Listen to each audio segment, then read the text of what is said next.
Face to the screen again, fellow slaves. Friday night. Just got home a little bit ago. There's nothing touching off yet over here at the bar. Let's take a walk over here. Sorry for the delay. What I wanted to actually talk about tonight was that sometimes the boys and I after work, we get together at the park, have a few beers, talk shop, you know, in a lighthearted way.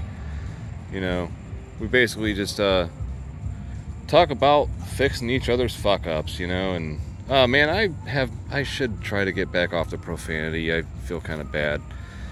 I'll try to refrain from it for the rest of this video.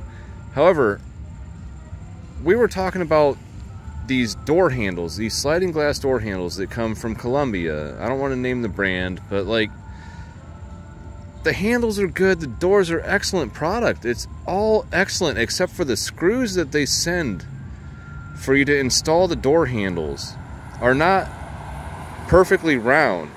Like, that's not perfectly round either, but like they're more like a triangle shape, you know, like a triangle with rounded off corners.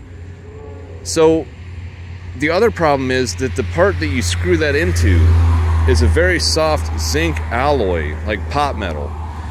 And that thing, because it's not already threaded, you have to take this triangle-shaped screw and just drive it in there carefully. Now guess what? Everybody in the trade uses impact drivers. So they just like ram it in there with an impact, like until it snaps. Some of them, if they snap, the handle's done. You have to replace the whole entire thing. You can't even really drill out the old screw that snapped off in there, and it's just, I'd have to show you for you to understand. But these guys that I work with that install them, when I was trying to talk to them about it, the one guy looked me straight in the eye and said, "I don't believe you." I'm like, I didn't have one of those screws in my possession at the moment to be able to show them and say that it's stamped. So instead of like taking a round shaft of the proper diameter and using a die to thread, like machine thread it, what they do, I think, is they put it in a press that kind of just stamps some threads into it, just like, because you can see, like, I'll get one of those screws from work, and I'll show you guys that don't believe me. I'm not going back to work until Monday, so it's going to be a few days. Pardon the delay. However, that guy looked me in the eye and said, "I don't believe you." And the lead I work under was there too. I was like, he'll back me up. Like, are you calling me a liar? You know? And the guy has a reputation for fighting. He's the reason we have to have the beer drinking over at the park instead of just in the backyard of the shop. Like, I guess he got in a fight with somebody. I don't know. I don't care to share the story. I'm not naming names. And I try not to divulge a lot of stuff. But, like, still, this guy looked me in the eye and told me he didn't believe me. After I explained very thoroughly, I could explain more on video here, but I think it would bore a lot of people. Actually, speaking of boring, the fact that the screw was shaped like a triangle, it would overbore the hole, so the threads would not engage. I had about a 50% success rate of those things actually working before I realized that they were shit.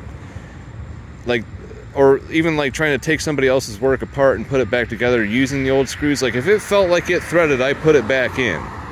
I did, depending on which door it was. If it was a door that didn't look like it was going to get used very much, I'd go ahead and reuse the old screw as long as it felt like it held. But some of the doors I knew were going to get heavy use, I went ahead and just replaced the screws even if the handle was not loose. Well, it was actually already loose, but I felt like it would tighten up with those crappy screws, but I changed those screws out because I knew, like the one going to the pool from the kitchen, come on, man, it's a vacation house. You're going to have a bunch of drunk people on vacation, because what does 75% of people do on vacation? They get drunk or whatever. They partake in whatever they enjoy. But then of those 75% of people, 50% say they only drink while they're on vacation. So you have a lot of people that can't hold their drink, you know, a lot of people that just don't have enough practice. I'm not saying you should go ahead and get drunk every day in preparation for vacation, but Maybe you should, before you go on vacation, just spend a week or two getting drunk at home and be like, wow, this is how it feels to get drunk, man. Like, maybe I don't want to get too drunk while I'm on vacation. Because these people would just, like, especially spring break. I was working in maintenance for a company that had 700 properties in a very hot tourist area, and it's just like, you would not imagine how much damage people would do. Just, they would think, oh, I'm paying $10,000 a week for this place, I can do whatever the fuck I want, and they would just destroy it. And I'm sorry for the profanity, I'm gonna ding myself on that one, but I used it for a reason, because that's how they felt. And it's incredible, you know? You see people building these houses to rent out like that. That's the sole purpose of the home, is to be rented out for that much money every week. And I'm not knocking the people that spend that kind of money, because some of them actually do earn it, or I don't know, I can't judge them. I mean, a lot of them were actually nice people when I'd meet them face to face. The ones that were jerks, man, I mean, they were few and far between, but they were very extreme jerks. So they would give you a bad taste when you'd go meet like a nice, somebody that wanted to be nice, you know? At least I didn't fall for that trap, but I knew other guys that worked in that field that just really hated the rich people. They just had they despised the people that they were going to meet in service, or, you know, oh, the air conditioner's not working, fix it, or the pool's not working, fix it. You know, I mean, we did a lot of, it was fun. I liked fixing things and helping people. That's the only thing that got me through it, was telling myself, I like fixing things and helping people, and I get to be myself. But like the office culture and just the way the company didn't give a care, it wasn't even so much the company, but the people that own the properties that we maintain, they ultimately were the ones that would have to pay for, oh hey, you got some road noise finally. But yeah, they were ultimately you jerk, man, I can do it too. I'm sorry. Ultimately, the owner of the property had to approve any expenditures, and some of them were cool. They would say, hey, if it's under $2,000, don't even email me, just do it. Then you'd have guys that were like, don't replace a wall switch, you know, for a $10 wall switch. Don't even do that without contacting me first, you know? And I just don't understand why, you know? The whole idea is to make money. So if you're micromanaging it, you're spending your own time, you're making the maintenance company spend more of their time, or even just to be even denied a repair. Like, somebody still spent time discovering there was a problem and then reporting it to you, and then like having to email you back and forth just to be told no. Like, that's a lot of, you're wasting your own money. You're stepping over dollars to pick up pennies. So I just don't know what to say. I guess I'm kind of running out of steam here. I'm going to pause it real quick, guys, if you don't mind. Okay, guys. Well, back to the thing. I don't want to throw anybody under the bus, and it's the guy I work with. I like him. Like, we don't really have any beef. It's not a big deal. Maybe I was too offended. Maybe he didn't realize that what he was saying was calling me a liar, you know? And that, you know, a lot of guys, I mean, at the drop of a hat, you know, a lot of people used to fight about stuff like that, and I'm not saying it's right, but maybe we should fight about stuff like that more. And I was just talking about the screws that go into the fucking handles on the, oh, ding, 3, that's number 3, F number 3. But, yeah, seriously, we were just talking about the screws that go in the handles. Like, to look at me like that and be like, I don't believe you, just like, man, are you joking right now? Why are you, like, I guess he was already there for a couple beers before I was, maybe. I don't know, man. Like I said, I'm not trying to throw stones at anybody, because I've said dumb stuff myself. Everybody has, you know. We got to be humble. And I just want, before I wrap this up, to make sure that everybody knows, anybody that listens, if anybody that knows me actually watches these videos, or anybody in the whole entire world ever watches these videos, then I will be shocked and amazed. And if anything I have ever had to say has helped anybody, then I would be grateful to know about it in the comments. But I'm not doing this for money. Just let me know. And not only that, like, I'll just be happy knowing that hopefully somebody did. I've had a few people tell me they've learned some stuff from me, and whether it's even like the best philosophical advice, or like, you know, like,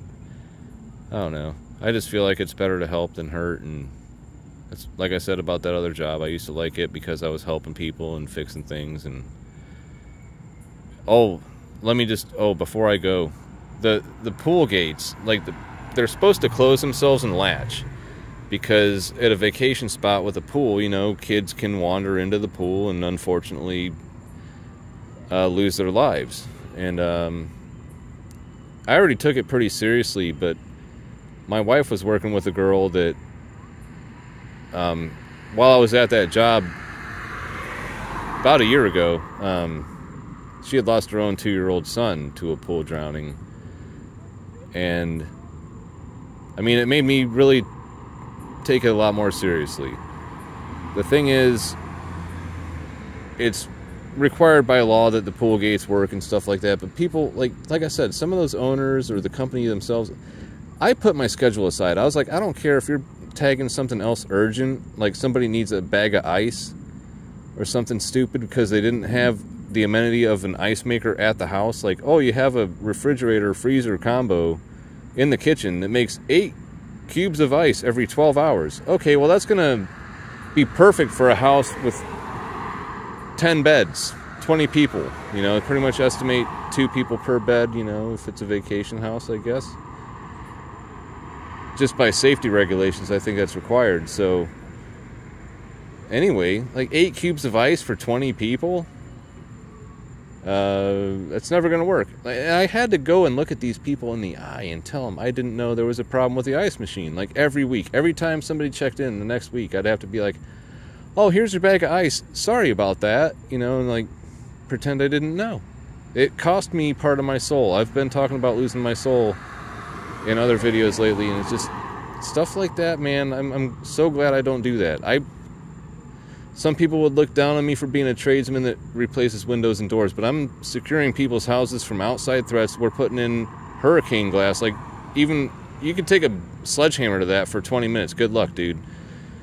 You're also keeping water out. You're protecting their property, their investment, which is actually their sweat and blood. I mean, some of these people that are rich, guess what? They actually had to work for it too. So we were deemed essential during COVID, and it's rightfully so. So I'm not ashamed of myself for doing hard work, but, you know, getting sweaty and dirty, but, you know, some people that never picked up a hammer or did it, just, they think we're just weird. Well, I'll tell you what, I'll be weird. And I think that's about a good way to wrap up this video. I was rambling too much anyway. I had some other points to make, but I'll go on forever if you don't stop me, and I'll stop myself now. Don't forget to face the screen. If you want to share, I mean, seriously, I don't care. Comment. Like, just at least comment. Because I want to hear back if I sound like an idiot or not. Tell me I'm an idiot. Sounds good. Thanks.